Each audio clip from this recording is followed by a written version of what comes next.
മക്കളെ, എന്തൊക്കെയാണ് ഇപ്പോൾ ബിഗ് ബോസിൽ നടക്കുന്നത്? അടിപിടി ബഹളം, കൂട്ടക്കരച്ചിൽ, ഇതൊക്കെയാണ് ഇപ്പോൾ ബിഗ് ബോസ് മലയാളം സീസൺ 7 നടന്നുകൊണ്ടിരിക്കുന്നത്. ഇപ്പോൾ ഇതാ കുറച്ച് സമയങ്ങൾക്ക് മുമ്പ് നാളത്തെ പ്രൊമോയും ഇറങ്ങിയിട്ടുണ്ട്. അതിലും മുട്ടൻ അടിയാണ് നടന്നുകൊണ്ടിരിക്കുന്നത്. നമ്മുടെ ഒണിയൽ സാബുവും റെന ഫാത്തിമയും തമ്മിലാണ് അവിടെ വഴക്കുണ്ടാകുന്നത്. ഇവർ ആദ്യമായിട്ടാണ് ഇപ്പോൾ ബിഗ് ബോസ് ഹൗസിൽ വെച്ച് വഴക്ക് തുടങ്ങുന്നത്. റെന ഫാത്തിമക്ക് വോയിസ് ഇച്ചിരി കുറവാണ്, അത്ര സൗണ്ടിൽ സംസാരിക്കാൻ റെന ഫാത്തിമക്ക് സാധിക്കുന്നില്ല.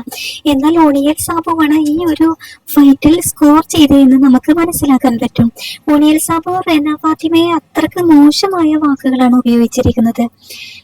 ഒന്നിനും കൊള്ളാത്ത, ഒരു സ്കില്ലും ഇല്ലാത്ത കേടാണു എന്നാണ് റെന ഫാത്തിമയെ ഒണിയൽ സാബു വിളിച്ചിരിക്കുന്നത്. റെന ഫാത്തിമക്ക് പിടിച്ചു നിൽക്കാൻ കഴിയാത്ത റെന ഫാത്തിമ പാവം കരഞ്ഞുകൊണ്ട് ഓടുന്നതും കാണാൻ സാധിക്കുന്നുണ്ട്. പ്രൊമോ വീഡിയോയിലാണ് ഈ കാര്യങ്ങളെല്ലാം കാണിച്ചിരിക്കുന്നത്. മറ്റുള്ളവരെല്ലാം ഇങ്ങനെ നോക്കി നിൽക്കുന്നുണ്ട്. റെന ഫാത്തിമ അങ്ങോട്ടും ഒരുപാട് പറയുന്നുണ്ട്, എടാ പോടാ എന്നൊക്കെ വിളിക്കുന്നുണ്ട്. അവസാനം റെന ഫാത്തിമ കരഞ്ഞുകൊണ്ട് ഓടുകയാണ് ചെയ്യുന്നത്. കിച്ചണിൽ വെച്ചാണ് ഇവർ ഫൈറ്റ് ഉണ്ടായിരിക്കുന്നത്. എല്ലാ വാർത്തകളും ഇനി നാളത്തെ ലൈവ് കാണുമ്പോൾ നമുക്ക് മനസ്സിലാക്കാൻ സാധിക്കും.